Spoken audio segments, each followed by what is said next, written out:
Welcome to WrestleMania Debates, where I take a look back at an infamous moment at WrestleMania and debate whether or not they should or shouldn't have happened. Over the years, WrestleMania has become a big, fat spectacle. People have admired, people have been excited for it, and believe it or not, every single WrestleMania has the same thing in common, except for one, and that is that the WWF/WWE Championship was on the line. The only one that did not do this was the very first one, the one that kicked it all back in 1985 in Madison Square Garden. The Big Apple, everybody knows that without the very first WrestleMania, probably none of us would have been here. So, why do I think so? Did we or did we not need a WWF Championship match at WrestleMania? Let's look at the champion. Hulk Hogan was the WWF champion at the time. Easily the biggest name in professional wrestling. The guy has been holding the belt for years up to that point. And one of the biggest heels, Roddy Piper, was killing it in the business. Um, Roddy Piper slowly but surely started to begin somewhat of a mini feud with one celebrity, Mr. T. He was basically just riling him up, talking bad about the A team, and Mr. T and Roddy Piper was one of the biggest highlights of the match. And some people even say that Roddy Piper and Hulk Hogan were gonna face one-on-one for that title. But would it be a big seller? Because people were more excited for Roddy Piper versus Mr. T than they were Roddy Piper versus Hulk Hogan. But Mr. T wasn't really a professional wrestler. He was a character. He was a spectacle. 1985, Mr. T was one of the biggest names in professional wrestling. And keep in mind, we have yet to see a WrestleMania 2 with these two square off.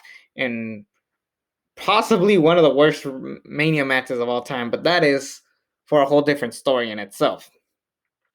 People were more invested in seeing what Mr. T and Roddy Piper would do. And these guys mainly carried the the brand. And because Mr. T has never wrestled at this point, Hulk Hogan being the biggest babyface, teaming up with Mr. T, I thought was great for business because you literally have one of the biggest celebrities of all time and one of the biggest wrestlers of all time um, teaming up to take on two mega heels. Hulk Hogan and Mr. T, that image of both of them on the WrestleMania 1 poster in itself just gets a praise. First of all, it's super iconic, and two, without those two, we wouldn't have had epic mega teams such as the Mega Powers or the two-man power trip down the road. This was probably what inspired to do big moves and get that. Now, if you look at the ratings for WrestleMania 1, the attendance was 19,121 people in attendance. The pay-per-view buy rates were 3,000 and 98,000, around that range. And I personally don't believe that those ratings wouldn't have hit if we gotten simply Roddy Piper and Hulk Hogan. Over the years, I said I've always wanted to see Hulk Hogan and Roddy Piper square off at WrestleMania. Maybe not this one. Maybe the following WrestleMania. Then we get Hogan and Piper. Maybe. But yeah, people wanted to see more of like what Piper was doing with T. But who could have teamed up with Roddy Piper? Could it have been Cowboy Bob Orton at the time? Could it have been Intercontinental Champion Greg the Hammer Valentine? Could it have been Big John Studd? No. Big John Studd was busy in the epic body slam challenge. At the time, two big men squaring off and trying to see who's gonna body slam one another. That was huge back in 1985. People wanted to see who would body slam who. So that was great for business. Greg Valentine and Junkyard Dog, fine little match. Terrible ending, I would admit. And Cowboy Bob Orton, no offense, he wasn't really that great of a wrestler. Hate to admit it, even though he did create one of the greatest third generation superstars out there, that being the Viper Randy Orton. Um, but Paul Orndorff, who at the time wasn't quite the biggest star, but he was Mr. Wonderful. He was iconic.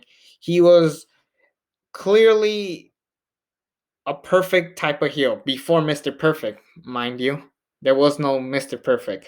Matter of fact, something a lot of you may not know this, but the original plan for WrestleMania 1 was Hulk Hogan, Mr. T, and Jimmy Superfly Snuka versus Piper, Orndorff, and Cowboy Bob Orton. That would have been too much.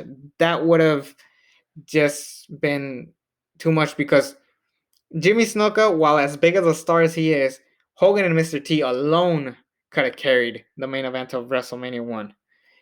And Piper, of course. So he really just only needed one tag team partner. And I think they picked the right choice because at least Paul Orndorff was a very great talent. One of the more underrated talents there is, for sure.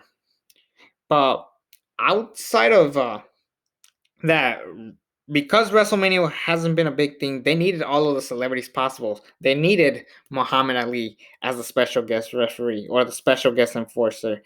They needed Liberans dancing and with showgirls. They needed uh, Billy Martin, Jesse Ventura, and all these other great, massive celebrities. Uh, uh, the Rockettes. That was another one that was big. Billy Martin, like I mentioned, and of course the great commentary of Gorilla Monsoon and Jesse the Body Ventura, like I mentioned, and of course ring announcer Howard Finkel. Uh, there was just a lot of great stuff happening to make this show as epic as it could possibly be. They needed big celebrities, they needed big names, and most importantly, they needed this main event: Hulk Hogan and Roddy Piper versus excuse me, Hulk Hogan and Mr. T, I should say, against Roddy Piper and Mr. Wonderful Paul Orndorff. Yes, Mr. Wonderful Paul Orndorff wasn't the main focus of the point. The main focus was Piper and T, and Hulk Hogan could be like the great like trainer, like, come on, T, you got it. And it was just a spectacle of a match. People don't even consider it a great match.